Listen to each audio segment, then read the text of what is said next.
Noël, Saint-Sylvestre et Nouvel An sur fond de cherté, les prix des denrées alimentaires grimpent. Les consommateurs dénoncent ce soir cette inflation. CHU de Yopougon, des cadeaux de Noël pour les enfants atteints de drépanocytose et de leucémie, une initiative de l'ANAIA universelle et du Lions Club Abidjan.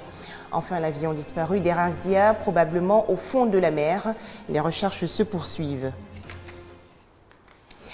Bonsoir à tous, je suis heureuse de vous accueillir pour cette nouvelle édition.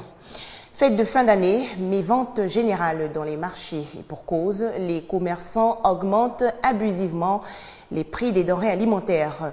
Depuis quelques semaines, les consommateurs du district d'Abidjan assistent impuissants à l'inflation. Ils expriment ce soir leurs sentiments au micro de Koné Pargassoro et Agénor Acré. Poulet, riz, tomates. Des denrées beaucoup prisées par bon nombre de consommateurs. Cependant, selon les populations, elles demeurent encore élevées, surtout en cette veille de fête. Le marché est très cher. On ne peut rien payer même. Ce n'est pas par rapport aux fêtes, depuis même fort longtemps.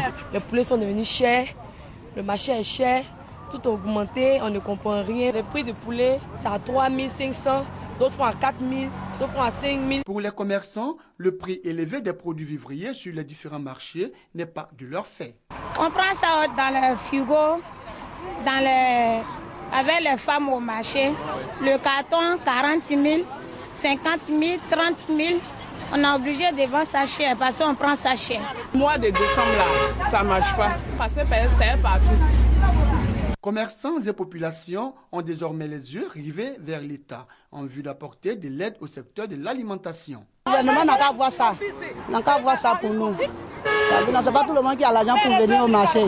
On veut qu'on diminue le prix aussi, alors que soit on diminue là-bas, nous aussi on diminue ici. Prix élevé des produits vivriers, manque de clients. Moment privilégié donc pour cette commerçante de s'accorder un petit moment de sommeil. Et toujours dans le cadre des fêtes de fin d'année, à noter que ce soir à 18 h, la première dame, Madame Dominique Ouattara, donne le coup d'envoi de l'illumination officielle de la ville d'Abidjan, focalisée sur le pont Henri Konan Bédié. Revenons à présent sur la célébration de la Nativité. Un arbre de Noël a été organisé pour les enfants malades du centre hospitalier universitaire de Yopougon. Les premiers souffrant de drépanocytose et les seconds atteints de leucémie. C'est une initiative de l'organisation non gouvernementale l'ANAIA universelle, appuyée par des bénévoles du Lions Club Abidjan. Ces 200 enfants malades de la drépanocytose et de la leucémie n'oublieront pas de sitôt ce geste de l'ONG l'ANAIA universelle en collaboration avec le Nice Club Abidjan. Ces tout-petits viennent de recevoir des cadeaux pour les fêtes de Noël à l'occasion de la 7e édition de l'arbre de Noël de l'ONG.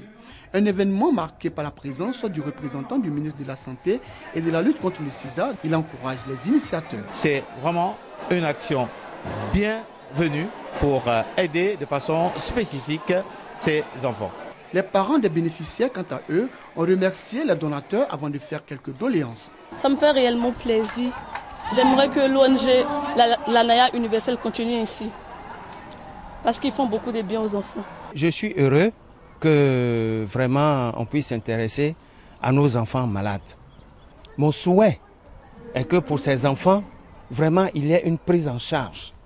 Parce que les médicaments coûtent cher et vraiment pour les avoir, c'est tout un parcours de combattant. L'ONG l'ANAIA universelle souhaite une assistance des populations en faveur de ces enfants malades. Nous nous efforçons pour être très proches des enfants malades et leurs parents, pour leur dire qu'ils ne sont pas seuls dans la maladie, qu'il y a des gens qui ont la main sur le cœur. C'est en 2005 que l'ONG l'ANAIA a été créée. Elle œuvre pour le bien-être des enfants malades et vulnérables. On faisait le point avec Koné Pargassoro et Agénor Acré. Les avantages du sport chez les enfants et les personnes âgées ne sont plus à prouver. À Sikansi, dans la région de l'Agnébitiassa, les autorités municipales encouragent le troisième âge à faire du sport. La municipalité, justement, a organisé récemment une marche rapide à l'endroit des seniors. Pour vieillir et rester en bonne santé, rien de tel que l'activité physique. À Sikensi, dans la région de Lagnébi-Tiassa, environ 50 personnes du troisième âge, des hommes et des femmes, ont participé à une marche rapide organisée par les autorités municipales. Point de départ, la mairie de Sikensi. L'exercice consistait à longer la voie de l'ancienne administration préfectorale jusqu'à la nouvelle préfecture et retour à la mairie de Sikensi en empruntant l'artère principale de la ville. Selon Saoré Essi François, maire de la commune de Sikensi, cette initiative vise à maintenir en bonne santé les personnes du troisième âge.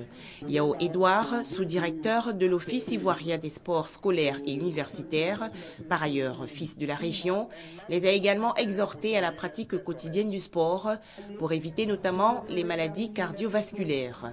Et pour matérialiser cet encouragement, tous les participants ont été récompensés à la fin de la cérémonie. La jeunesse du Sud Comoé a désormais son président. Il a été investi récemment à Aboisseau, ville située à plus de 100 km d'Abidjan. On fait le point avec Mamadou Kwasi et Serge Koléa. Le président de l'Union de la jeunesse régionale du Sud Comoé, UGESCO, élu le 23 août dernier, porte désormais les espoirs de développement des jeunes des départements de Grand Bassam, Adiaké, Aboisseau et Tiapoum. Le président de l'UGESCO a réaffirmé au nom de ses camarades les priorités de la jeunesse. Je vais, pour mes 3 ans de mandat, m'appuyer sur l'emploi de la jeunesse. C'est important pour moi. Et puis la cohésion pour la jeunesse du Sud Comoé. Je voudrais lancer un appel pour dire l'union fait la force. Il faut que nous soyons un pour pouvoir défendre la jeunesse que nous sommes. Le préfet des régions par intérim, Lucie Trazier, le maire de la commune d'Aboisseau, Mamadou Kano, et le président du conseil régional du Sud Comoé, à Kaolé, se disent en phase avec la volonté des jeunes. Celle de prendre leur place dans le développement du Sud Comoé, une région potentiellement riche qui n'attend que des idées novatrices pour la mettre en valeur. Avec le soutien du conseil régional du Sud Comoé qui a offert 5 millions de francs CFA, l'UGESCO et ses partenaires ont lancé une opération de permis de conduire en faveur des 100 jeunes du Sud Comoé. Direction à présent l'extrême nord du pays. La ville de Boundiali n'a plus d'aérogare. L'ouvrage construit dans les années 80 par le premier président Félix Houphouët-Boigny est aujourd'hui fermé. Et avec la reprise des vols interurbains, les populations souhaitent sa réhabilitation. Boundiali est situé au nord de la Côte d'Ivoire, en pays sénoufo. La localité est à plus de 700 km d'Abidjan, la capitale économique. Rallier Abidjan à Boundiali par la route n'est pas une chose facile. C'est donc dans cette vision que fait le président Félix Houphouët-Boigny, dans le cadre d'un vaste programme d'investissement au nord du pays, va doter Boundiali d'un aérodrome pour permettre aux vols interurbains d'assurer une desserte. Malheureusement, les choses vont se gâcher avec les difficultés de la défunte Air Ivoire. Les vols ne sont plus assurés entre les villes et l'aéroport de Boundiali va se dégrader.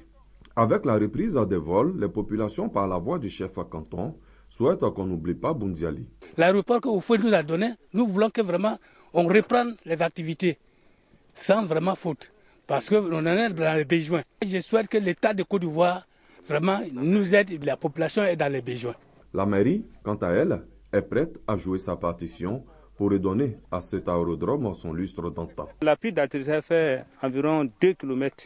Notre appel, nous, on veut l'aérodrome à Boundiali. Parce qu'on a quelques kilomètres de Korogo, on voit le trafic des véhicules. Le conseil régional a rassuré quant aux potentialités qui existent dans la région de la Bagoué. La piste, elle est intacte. Le maire vous a déjà rassuré du voisinage. Des gens qui ont dû construire, nos populations qui ont dû construire, qui vont déguerpir, d'autres ont commencé à déshabiller leurs maisons. Et par derrière, parce que nous avions pris soin de visiter. La piste est à 2 km et il y a une possibilité de 1,5 km par derrière la piste. Ça veut dire qu'on peut obtenir une piste de 3,5 km. Et vraiment, nous invitons l'État, en tout cas pour ce qui est le conseil régional, nous sommes dans les dispositions pour que, en collaboration avec l'État, que nous réhabilitons cette piste et la rendre fonctionnelle pour le bonheur des populations. La bonne note est certainement la solidarité entre la municipalité et le conseil régional pour faire aboutir le projet. C'était un reportage de Kader Sogodogo de RTI Bouaké. Culture, Yapo Adopo, dit Alain Demarie, jeune prodige de la musique Akie, fête ses 10 ans de carrière. Un parcours musical débuté en 2004 et marqué par 3 albums, dont les célèbres chansons Kina et Tonton Gentille. Alain Demarie prépare un concert au Palais de la Culture de Trècheville.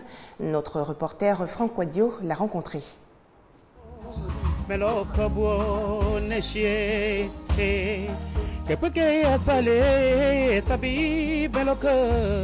La balade parle à l'oreille du mélomane. Alain Demarie, un nom inscrit dans l'univers musical ivoirien depuis 2004. Sèche tes larmes, ne pleure plus. Ta vie ne doit pas être liée à un homme. Sur scène, pour ses 10 ans, l'artiste a choisi le Palais de la Culture. Répétition avec son orchestre, Alain Demarie dit être à fin prêt. 10 ans de carrière, c'est un résumé d'un parcours où il y a eu des hauts, il y a eu des bas. On viendra partager un petit moment avec Alain, lui donner l'assurance qu'on est avec lui. Et pour partager un petit moment avec ces personnes-là qui m'ont soutenu de près ou de loin. 10 ans de musique, 3 albums, dont les titres Kiné et Papa Gentil, mais aussi des inédits, de l'ambiance en perspective.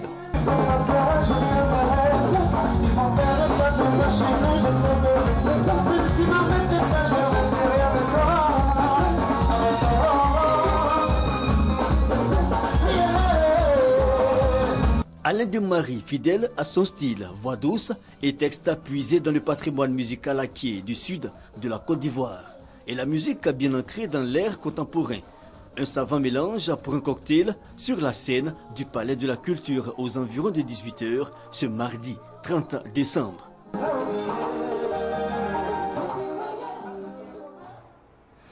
Lutte contre les feux de brousse et incendies de forêt. La campagne nationale 2014-2015 officiellement lancée à Djekanou, dans le centre du pays.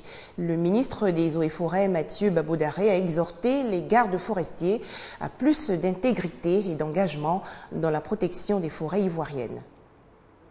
12 motos aux directions régionales des Eaux et Forêts, une infime partie du don du président de la République à l'administration forestière pour sauvegarder le patrimoine naturel ivoirien. Pour le Conseil régional du Bélier, cette richesse naturelle doit être préservée pour servir de cadre de réalisation d'activités agropastorales pour une saine occupation des jeunes. Des messages de sensibilisation et d'information des plus jeunes invitant les plus âgés à mettre un terme aux feux de brousse et aux incendies de forêt. La forêt, l'héritage naturel qui leur revient, s'étant rétréci comme peau de chagrin, occasionnant la misère et la pauvreté. Pour le ministre des Eaux et Forêts, depuis 1988, c'est maintenant que le président de la République a pris la lutte contre les feux de brousse et les incendies de forêt à bras le corps. Les dégâts enregistrés au cours de la campagne 2013-2014 traduisent un relâchement au niveau de la vigilance à observer, aussi bien au niveau des populations que de l'encadrement. Nous sommes tous coupables. En 2012-2013, nous avions constaté une baisse des feux de brousse de 60%. Les statistiques citées plus haut nous montrent qu'il y a eu une remontée des feux de brousse, certes moins importante, mais représentant un frein à nos efforts. Agissons tous, dès maintenant, pour sauvegarder notre environnement, nos cultures et nos vies, pour bâtir d'ici à l'horizon 2020 une Côte d'Ivoire verte, verdoyante, alléguée à nos enfants. Des comités villageois redynamisés pour une nouvelle vitalité de la forêt ivoirienne. Des précisions de Kwadio Kwame de RTI Boaké. Les recherches se poursuivent pour tenter de retrouver l'avion de la compagnie malaisienne Air Asia, disparu hier, entre l'Indonésie et Singapour. 162 personnes étaient à bord. Selon les autorités indonésiennes, l'appareil est probablement au fond de la mer. Voilà, c'est la fin de cette édition. Merci à vous de nous avoir suivis.